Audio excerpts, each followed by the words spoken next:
29 novembre 2023, l'eurodéputé et militante écologiste Michèle Rivasi décédait soudainement à Bruxelles à l'âge de 70 ans. Les jours suivants, la tribune Ensemble nous gagnerons, en hommage à l'engagement et au courage de Michèle Rivasi, fut signée par plus de 150 associations, collectifs et personnalités de la société civile. Ces voix poursuivent les combats pour le vivant, la santé et la paix, chers à cette pionnière farouche de l'information scientifique indépendante. Ils, elles, sont les lanceurs d'alerte d'aujourd'hui. Aujourd'hui, sur Ensemble nous gagnerons, nous rencontrons Gilles-Éric Serlini, professeur et cofondateur de Secrets Toxiques. Bienvenue dans cette série d'entretiens Ensemble nous gagnerons, avec des lanceurs d'alerte, des collectifs et des associations en lien avec les combats politiques et citoyens de Michèle Rivasi. Avec nous aujourd'hui, Gilles-Éric Serlini, professeur des universités et membre fondateur de Secrets Toxiques. Bonjour Gilles-Éric. Bonjour Charles-Maxence. Alors, je suis vraiment ravi de pouvoir t'accueillir au sein de ces entretiens et afin que tu puisses nous tenir au courant, nous informer de l'ampleur du scandale qui existe autour des pesticides,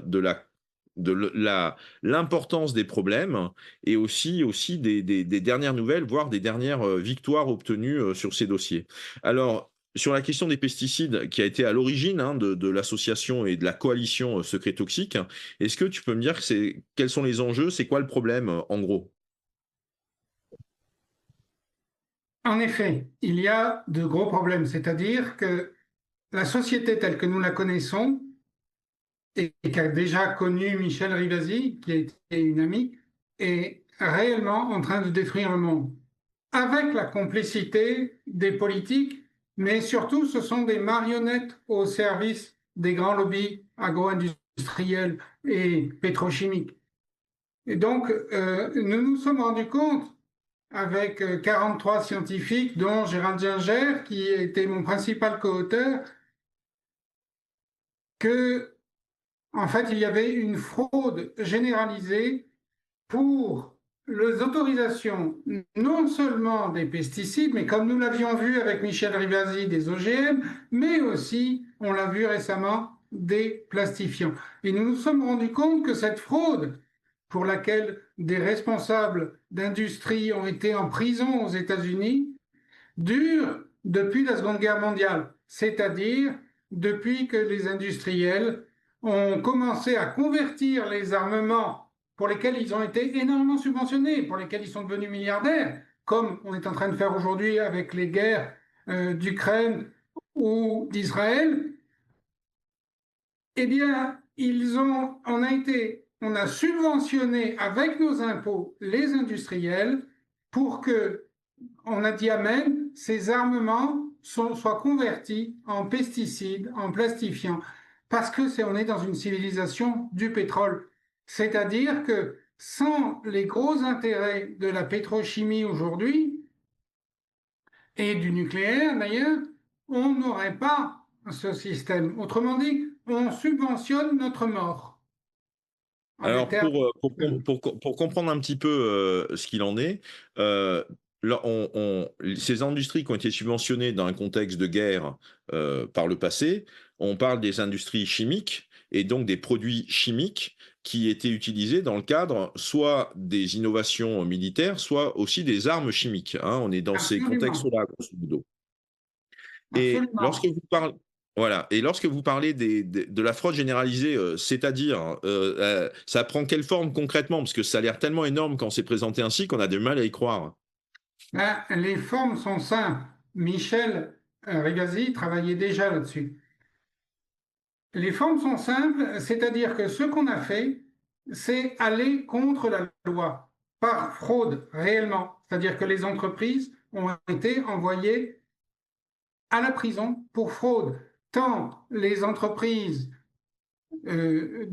après la guerre que les entreprises aujourd'hui, comme Monsanto, ils ont été condamnés pour fraude à plus de 10 milliards de dollars parce qu'ils ont menti. Alors voilà comment ça se passe. Il existe des lois. Michel avait d'ailleurs gagné en Cour de justice de l'Union européenne. On a aussi gagné aux alentours des années 2020, 2 fois en Cour de justice de l'Union européenne, il y a des lois qui protègent le citoyen. Et ces lois ne sont absolument pas respectées. Par exemple, pour les pesticides, ces lois disent on doit tester les pesticides. Et en fait, ce qu'on teste est un ersatz, c'est-à-dire un substitut de pesticide, autrement dit par exemple le glyphosate pour le Roundup, c'est-à-dire un produit chimique, alors que n'importe quel agriculteur ou jardinier du dimanche en utilise des centaines dans le produit en mélange qu'il a. Et ça, c'est des milliers de fois plus toxique et ça n'est jamais testé. Et c'est ce qu'on a dénoncé avec 43 scientifiques dans une grande revue scientifique internationale récemment. Non seulement ça n'est jamais testé, c'est des milliers de fois plus toxique, mais aussi ça empêche, en étant subventionné, vous savez qu'aujourd'hui, les plus gros impôts des Européens, 30% à peu près, vont à l'agriculture intensive, 98% servent au développement de l'agriculture intensive. Sans ça, les agriculteurs ne revendiqueraient pas des grands champs, etc., parce qu'ils sont payés à l'hectare. Ils ont des Oui, c'est-à-dire quand vous subventions. évoquez 30%, c'est le budget européen, c'est 30% qui part dans la PAC, c'est-à-dire dans le C'est soutien ça. à une agriculture qui est qualifiée d'agro-intensive et qui est notamment, c'est au prorata du nombre d'hectares que possèdent les exploitants que les aides sont touchées. Donc les plus gros sont avantagés et les plus petits sont défavorisés. Et qui plus est, on est plutôt en train de soutenir une intensification de l'agriculture, on pourrait dire une artificialisation de l'agriculture, plutôt que C'est de ça. basculer sur des bonnes pratiques et des pratiques régénératives par rapport au vivant. C'est cela. Et on avait la possibilité, et on a toujours la possibilité de faire autrement. Olivier Schutter l'a expliqué dans la nourriture du monde avec l'agroécologie, c'est-à-dire de ne pas être une source à nourrir dans des camps de concentration des cochons, des poulets et des vaches. Parce que c'est ce qui se passe aujourd'hui. Vous n'avez qu'à regarder sur Google Images les camps de concentration de vaches aux États-Unis pour faire des McDonald's ou les camps de concentration de cochons ou de poulets, c'est absolument démentiel. C'est même contre cela que sont les véganes. Et ils se trompent parce que la très bonne viande dans les fermes agroécologiques, elle est nécessaire. Ces animaux sont nécessaires à l'entretien des fermes. Mais aujourd'hui, on a de la viande ordure, c'est-à-dire on a de la viande et des céréales ordures. On oublie toujours que les céréales sont cultivées de manière si intensive qu'elles sont pleines de résidus chimiques. Alors, ce qu'on a découvert avec Gérald Ginger, c'est que ces céréales sont pleines de pétrole et de métaux lourds parce que les pesticides contiennent du pétrole et des métaux lourds, mais la fraude, c'est que les grands industriels ne l'ont jamais déclaré, alors Oui, qu'ils testent un produit chimique qu'ils choisissent comme le glyphosate ou les néonicotinoïdes. donc il y a deux choses dans ce que vous dites. Il y a le fait que on a des résidus de pétrole ou des résidus de métaux lourds, des traces de métaux lourds dans des produits commercialisés aujourd'hui qu'on va appeler pesticides principalement. On Et a qui donc arrivent dans la nourriture. voilà, et dans la nourriture, on a des résidus de produits, et donc dans la nourriture qu'on consomme, on a des résidus de produits hautement toxiques qui sont non déclarés et qui sont considérés comme des toxiques. Et dans le même ordre d'idée, dans le même temps, on a des tests qui sont faits sur les produits commercialisés, où en fait on ne teste pas le produit, mais on teste une substance du produit, au nom Que du les fait que ça industriels c'est la choisissent. substance principale, et donc on ne teste pas le cocktail que constitue le produit, puisque le produit lui-même peut agréger 30 ingrédients ou 30 Pour des substances différentes. centaines de molécules, nous l'avons montré, nous les avons étudiées par des techniques très spécialisées qui s'appellent spectrométrie de masse, et ils contiennent des centaines de molécules, y compris non déclarées. Voilà, donc quand un pesticide est autorisé, c'est pas le pesticide qui est autorisé, ça va être une Une substance molécule.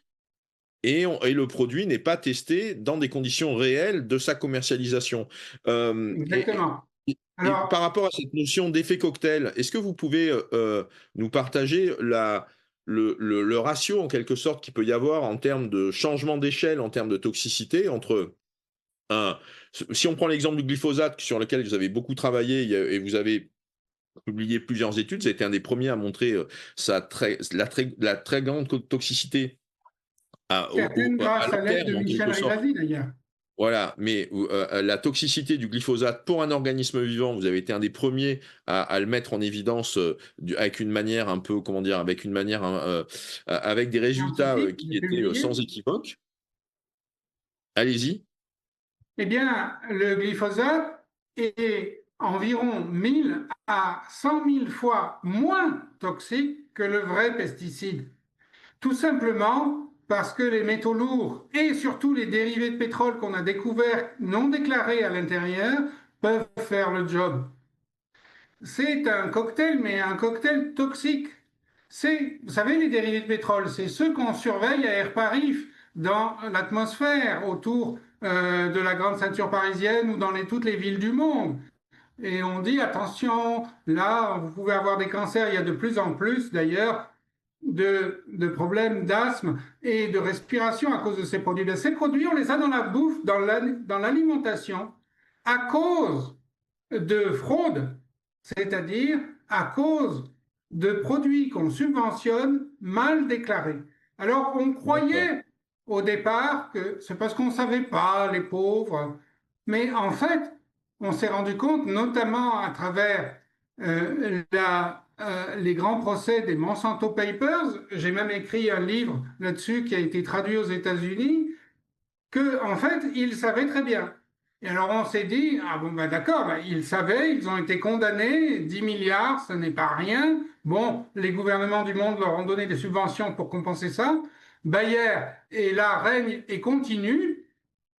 Donc, c'est les grandes multinationales multimilliardaires d'aujourd'hui. Et pourtant, est-ce que l'EFSA, l'ANSES ou les autres agences du monde, FAISANS, qui est la grande agence australienne, disent quelque chose? Eh bien, non. Ce qu'on remarque, c'est encore des fraudes, c'est-à-dire qu'elles sont complices au niveau de leur tête, pas tous les scientifiques qui en font partie, mais au niveau de leur administration centralisée, il y a des complicités politico-lobbyistes malhonnêtes. Et D'accord. Ça permet de mieux prendre on a conscience découvert ça effectivement de ce que vous scientifiquement appelez avec la 43 autres. ça permet de mieux prendre conscience de ce que vous pouvez appeler la fraude généralisée. Alors et par rapport à la coalition secret toxique, c'est qu'est-ce qui déclenche sa naissance et c'est quoi la situation aujourd'hui du côté de secret toxique, dans les actions qui ont été entamées ou dans les actions qui ont justement donné des jugements en sa faveur? Bien, vous savez, j'ai d'abord cofondé, grâce à l'exemple de Michel Rivasi avec la CRIRAD, j'ai d'abord cofondé le CRIGEN avec Corinne Lepage, avec d'autres. Et ensuite, c'était d'ailleurs un très bel exemple de réseau citoyen qui stimulait la recherche fondamentale dans certains domaines. Et on travaillait sur les OGM et sur les pesticides déjà à l'époque. Et ensuite, je me suis rendu compte qu'une association, c'était insuffisant.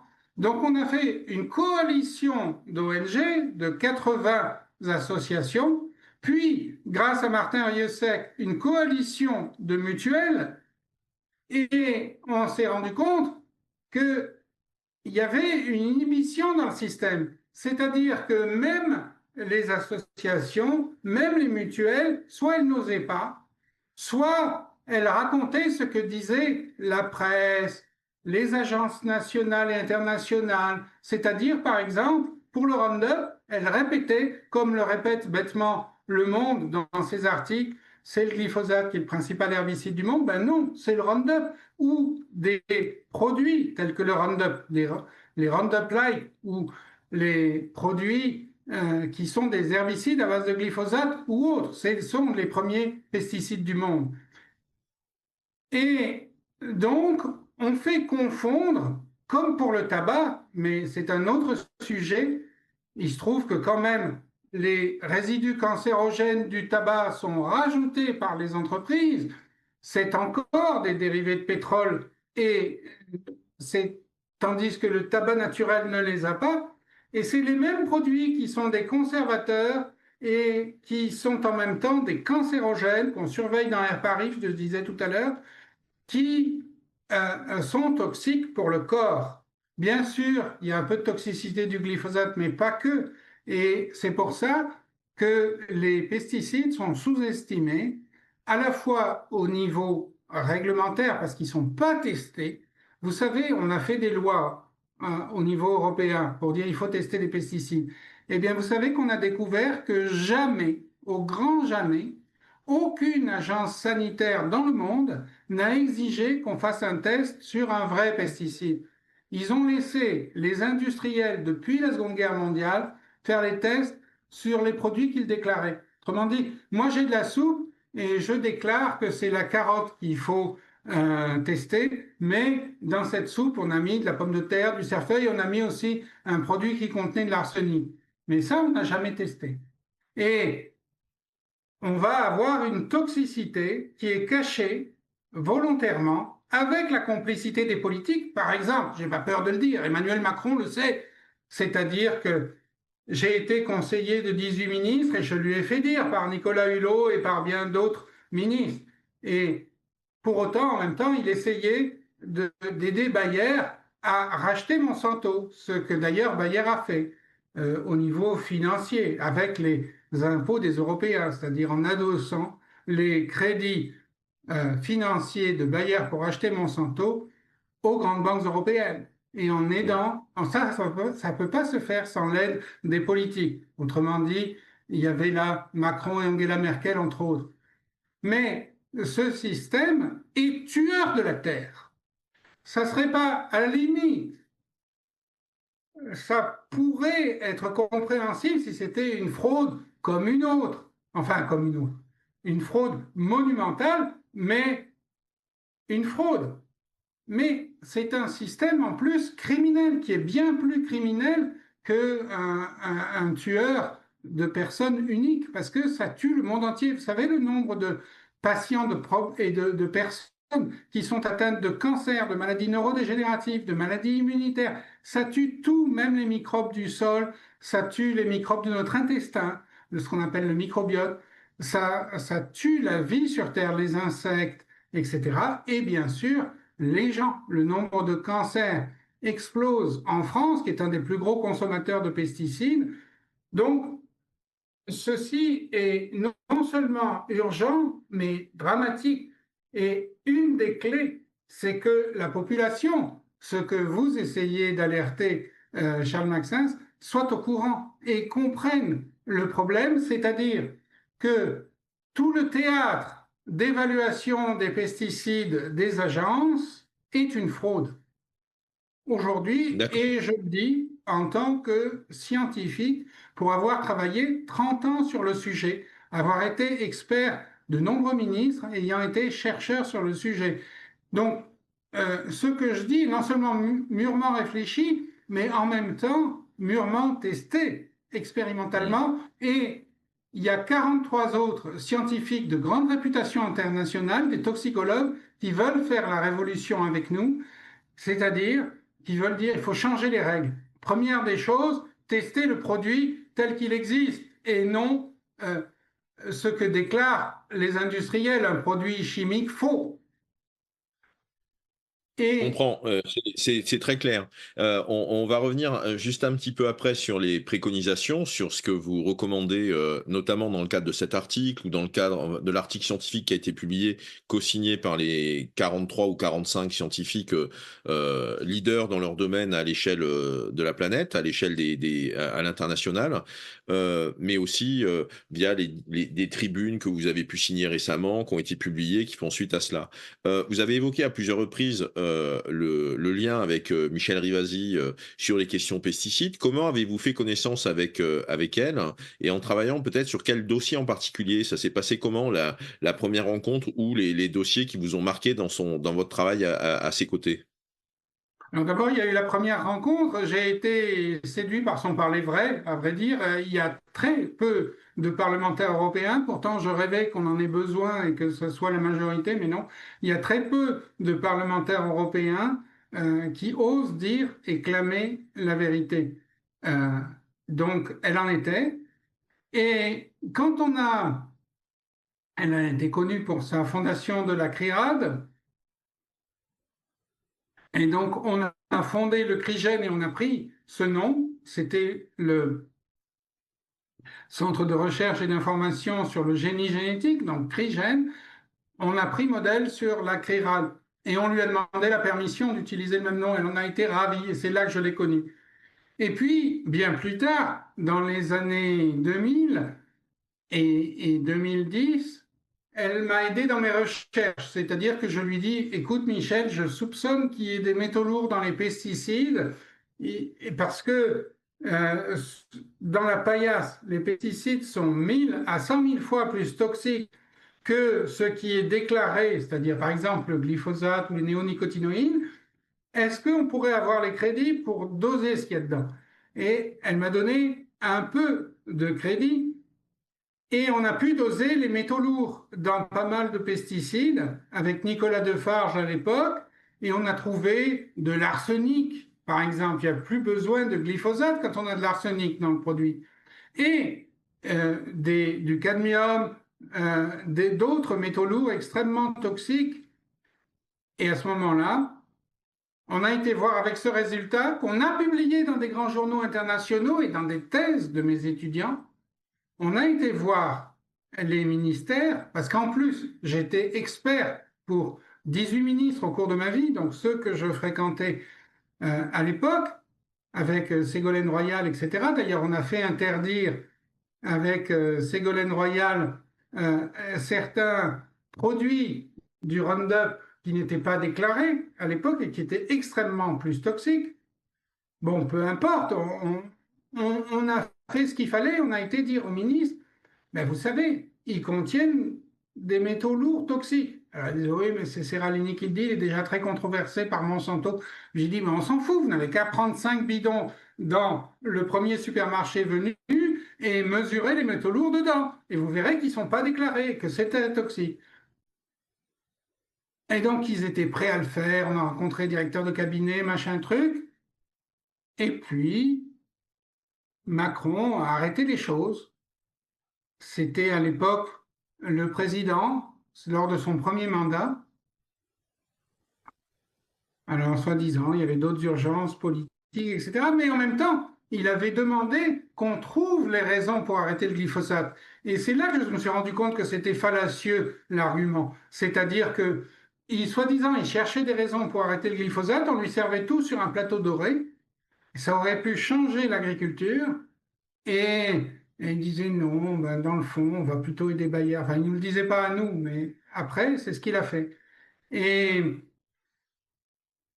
Et donc des gens comme Michel Rivasi ont aidé et subventionné cette approche, mais elle est restée lettre morte à l'époque parce que même au niveau du Parlement européen, la publication scientifique n'a pas pu avoir de conséquences politiques et pratiques dans l'agriculture. On a continué au contraire à subventionner les agriculteurs pour polluer et empoisonner le monde, comme on continue à le faire aujourd'hui. Pourquoi? Ben, le système ne peut pas changer facilement, c'est ce qu'on s'est rendu compte, parce que, voyez-vous, toute la nourriture à bas prix qui contient ces empoisonnements, elle est subventionnée depuis la Seconde Guerre mondiale. En fait, il y a eu énormément de subventions pour les Premières et Secondes Guerres mondiales pour les armements. C'est pour ça que les gens étaient pauvres et manquaient de tout et faisaient des queues dans les magasins pour essayer d'avoir tout, du pain, de la viande, des patates. Et ensuite, les industriels devenus milliardaires avec l'argent public, c'est-à-dire que l'argent public avait servi à faire des armements, donc à les enrichir. Ils ont dit, ah ben nous, on veut continuer à faire ces produits, hein. Mais voilà, ils ont dit aux agences, ben, on va vous les tester. Donc, les industriels font les tests, déclarent les produits, font les tests, et les agences benoîtement approuvent. Alors, je leur dis souvent, parce que j'ai été moi aussi expert pour l'EFSA, pour l'ANSES, à un moment donné, quand j'y croyais un peu.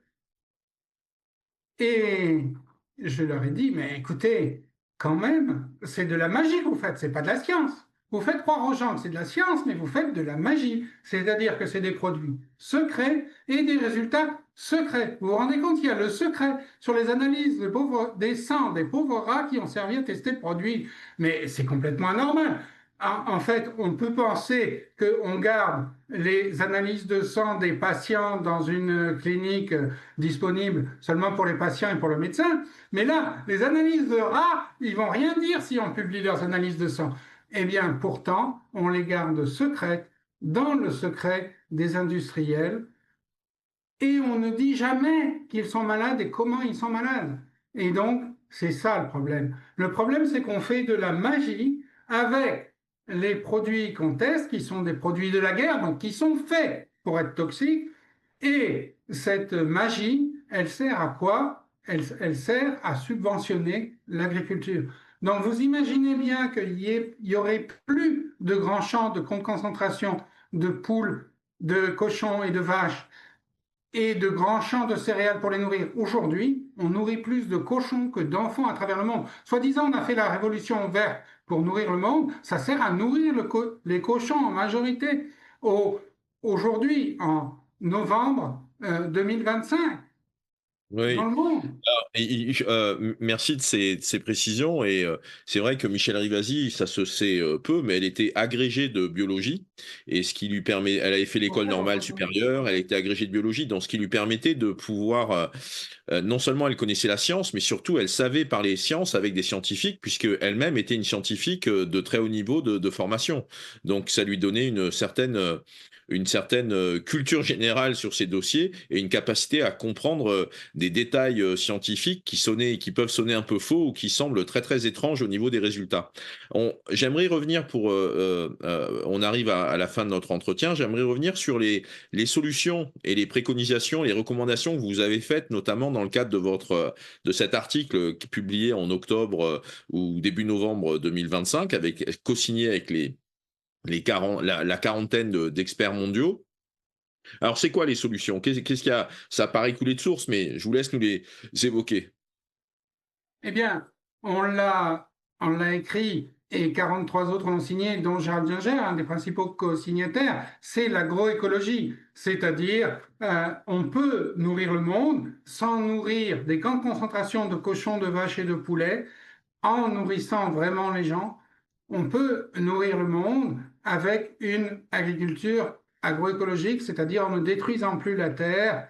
Et il y a plein de choses qui peuvent permettre de nourrir le monde. Alors, il y a eu des rapports à l'ONU pour le dire.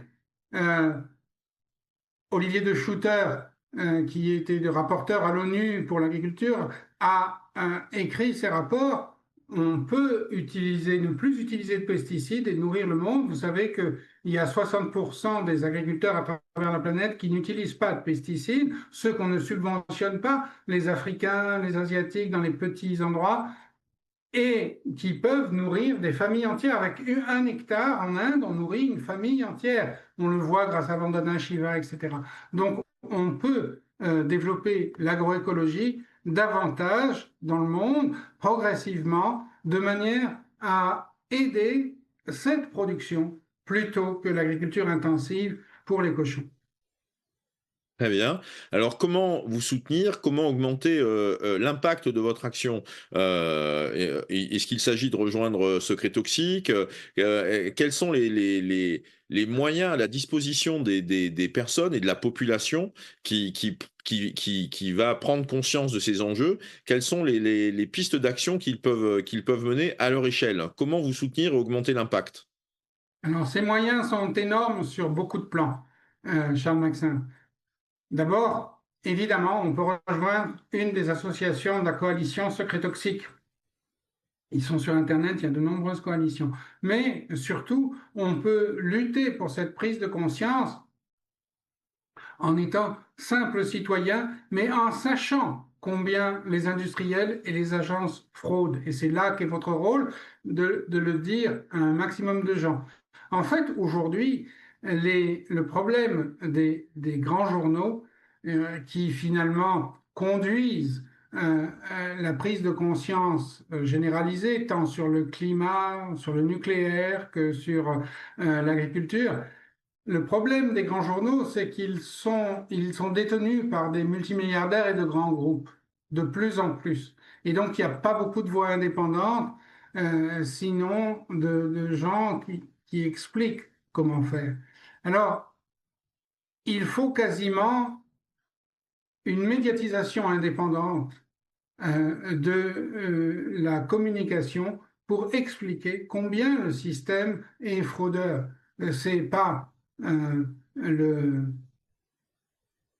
c'est pas un grand secret, mais presque. Combien le système est fait pour nous dominer et empoisonner la terre et enrichir quelques systèmes de multimilliardaires.